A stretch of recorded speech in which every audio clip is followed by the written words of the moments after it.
Hey everyone. All right. So what I'd like to do right now is to show everyone how I like to wire wires. How I like to secure wires when you have to wire lights or bumpers or anything you need to wire, okay? Accessory switches. This is the way I like to do it, and it's a good little way of just showing people. So, what are we gonna need? We're gonna need a stripper crimper tool. Okay, you can get away with just this. This right here happens to be a dedicated crimper tool. Does a much better job than this does, but you can get away with the stripper and the crimper all in one tool. And these range from $10 to $100. It depends on what brand and what you want to get, okay? This part here is the stripper part. This part here is the crimper part. You're gonna need your wires. Now, universally, in the automotive world, black is considered the ground, okay? So we want to try to keep black wire as the ground. And another thing about wiring is you want to make sure that you have a larger wire than needed, okay? So this is 18 gauge wire. If I'm hooking up lights or anything like that, I'm going to use a minimum of 18 gauge wire, okay? Automotive wire. Now, I personally rather use marine grade wire because it's just much better quality, but it does cost probably twice as much. Okay, but for the little tasks I make with wiring, I'd rather just use marine grade wire, especially if it's going to be on the outside of the vehicle. I would rather go larger gauge than smaller gauge, okay, because of the resistance of the wire and the heat buildup. So 18 is minimum. If I had to do some heavy duty lights, I'd try to go 16. If I'm doing a winch, I'm probably going minimum of 16 or even down to 14 or 12, okay? But use bigger wire than needed. You don't want to ever go smaller wire than the load is to the wire. You're going to need some way to connect the wires. There's multiple ways. This is a crimping butt connector. Let me see if I can get that. This is what's to secure the wire. This is a crimping butt connector. When you want to hook a ground to a bolt, you're going to either use a loop connector or one of these, I don't know what you call them, open-ended connectors, okay? So you can put it around the bolt, secure it with the bolt. There's a new connector on the market, and it's these. These are actually pretty. These are called solder and seal connectors. So if you look at these real good, you'll see that it has some solder in the middle, two waterproof ends, and then some heat shrink around the outside. So this is basically, does three things. It'll solder your wire together, it'll seal the edges, and then it heat shrinks around it. Very cool. Okay, these are called solder and seal connectors. I'll show you on this, okay? And if you're going to go with the butt connector or any kind of spade connector or anything like that, you'd want to use some heat shrink. Okay? There's a black and a red heat shrink. Okay? And if you ever seen them, we'll show you. We're going to go through the whole thing real quick. So, first thing, let's take our wire. Okay? You want to get your stripper part. You want to take out about a 1/4 inch. Now, the holes on this are dedicated to the size of the wire, the gauge of the wire. So since this is 18 gauge, I'm going to go where the hole says 18 gauge. I'm going to put in about a 1/4 inch.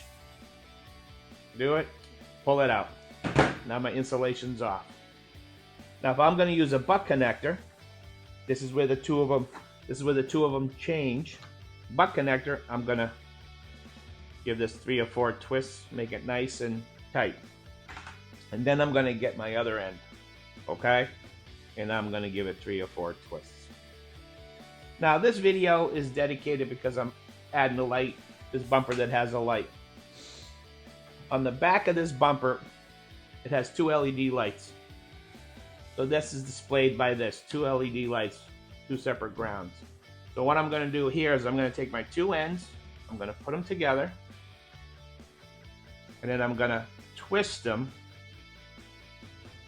together. Okay? So I have a 1/4 inch sticking out past the insulation. Then I'm going to get my butt connector. And if you look inside the butt connector, you'll see the metal. It has a little sleeve and you see the metal. These butt connectors come in multiple sizes, but you want to use the size butt connector for the size wire. Okay? You don't want to use too large a butt connector. So this is going to fit in there.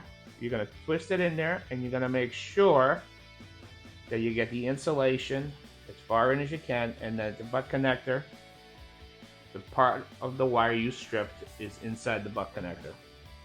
Then I like to use this dedicated crimper. If you see here, it has red, blue, and yellow. This is red. I'm going to use red. I'm going to place it in there, put it where it needs to be, and I'm going to squeeze it until it clicks. And squeeze it. You just click. You made a perfect crimp. He's going nowhere. Okay?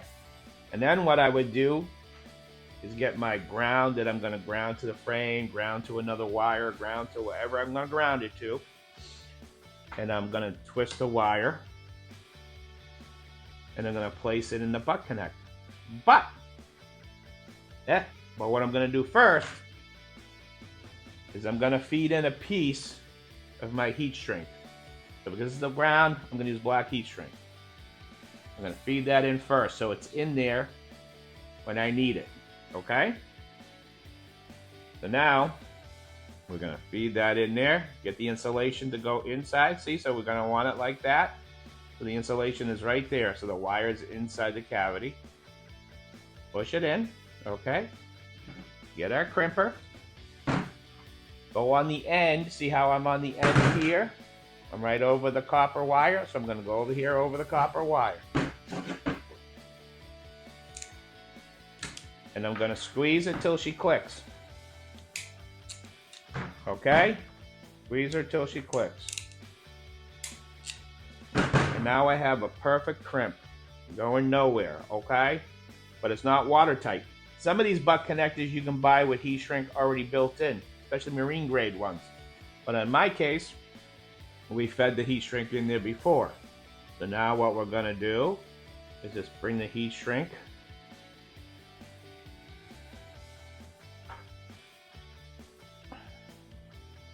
I'm going to bring the heat shrink over the ends of the butt connector. So you see it? So now what do? You can use a heat gun. You can use any heat source. You can use a lighter. In my case, I'm going to use this little inexpensive torch. Okay? So we're going to turn it on. And we're just going to lightly and evenly put some heat on it. And you'll see it being drawn in. I don't want to burn the wires.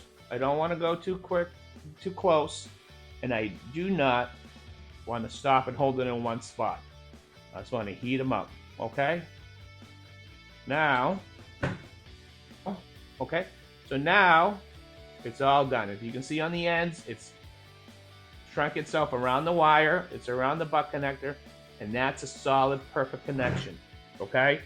You should have no issues with that connection. Let me show you that one more time real quick. On the positive side. So positive usually is red, but positive can be any color, especially in the automotive world.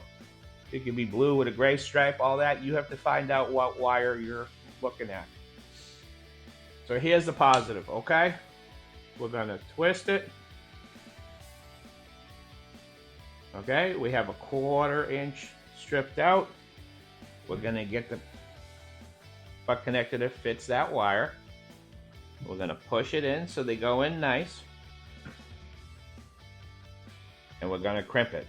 This is blue. We're going to use the blue. Right at the edge. Squeeze it till she clicks. And you'll end up with that. Okay? Perfect. Now we're going to do the other end. 1/4 inch. We're going to twist it. Before we feed it in, we're going to place our heat shrink. So it's on there. We're going to put that in there. Butt it up. Use the proper one.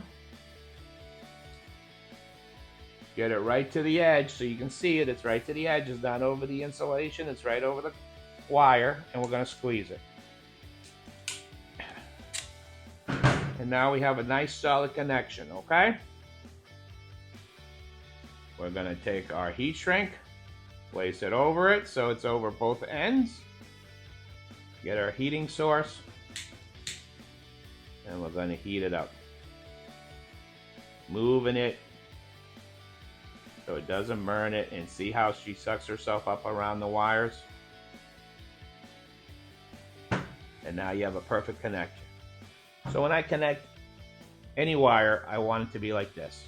Okay, so it's gonna be safe from the elements, it's gonna be connected, and I know I'm gonna have perfect electricity going through there. Now, when I wire up my accessory switches, a lot of people do this with the accessory switches, okay? I'm not gonna do that. I'm gonna wire in one of these dedicated waterproof plugs, water resistant plugs, okay? And the reason I'm gonna do that is that if I ever wanna change my accessory switches, okay? All I gotta do is take this off and click it to the other switch I wanted to click it to. I don't have to cut the wires, I don't have to do any of that. If I change my mind, I have the plug. This is very simple because all I'm gonna do is put a butt connector to the accessory switch wire and a butt connector to the accessory wire. Okay? So then if I want to change the switch, very easy. Now, let's take a piece of this wire and I'll show you how these work. These are pretty, I gotta tell you, they're pretty cool. They work a little differently, but if you've never seen one, they're pretty cool. So, let's say we have two wires we want to join these two. And we want to use these new solder and seal connectors. So what we're going to do, we're going to do basically the same thing. We're going to use the proper hole, the proper stripper, and we're going to strip a 1/4 inch. And then we're going to strip a 1/4 inch. Now, on the previous video with the old butt connector, I twisted them. On these, I do not want to twist them. What I actually want to do is spray them open. I want to pry them open a little bit, so the wire is pried open, flared open. And I'll show you why in a moment. And I'm going to do the same to this one. Because what I want to do here is I want the two wires to intermingle into each other. Okay? And then what I'm going to do is now I'm going to twist them. So now they're twisted together and they're intermingled within each other. And I'll show you why I'm going to do that. So I'm going to grab the proper one. This is red, which means it's 18 to 22 gauge. This is the proper one. And I'm going to feed my wire through it. I'm going to go through the seal, the shrink wrap, and the solder. And the reason I want to intermingle these wires is because I want these wires to end up intermingled right in front of the solder. So look at that there. Can you see? Right in front of the solder is the wires. Okay? So these red things are waterproof seals, and this is shrink wrap. This is a very, very good technique and a way to wire stuff. Get our heat source. Heat gun would work better if you have dedicated wiring heat guns. And we're going to heat this up. And our goal is to melt that solder in the middle. We don't want to burn it. The only problem I find with these is that they burn real quickly. So you'll see the solder now is going to start turning a different color, and it's shrinking itself around. Okay? And the heat wrap, the heat shrink is shrinking around the wire. And that's a perfect seal. So let it cool off. Okay? You can get a little more on this side. A little more on that side. Let it cool off. And you have a perfect connection that's soldered in the middle with these two sealed pieces. So this is very weather resistant, and it's in there perfectly. Okay. So just want to show you this quick little video just to show you how to do it. It's a good little reference. Everything will be in the description box below. And when you wire stuff, do yourself a favor and wire it properly. Okay? All right. Let's go to the next stage. Alrighty, so I hope this video helps somebody out. Everything will be in the description box below. Okay? I suggest that you buy the parts and the pieces. You buy some wire and you just sit down at a table like I did and practice. Do 4 or 5 of them. Get it so you get to the point where you're comfortable with it before you tackle it in the car. I'm going to put a picture at the end, and it'll show you everything up close. And hey, if you like these videos and you want to see more of these kind of videos, do me a favor. Subscribe, hit the notification button, give me a thumbs up, leave a comment. Tell me you hated the video. It's alright. And you guys have a great day. Alright? Talk to you soon.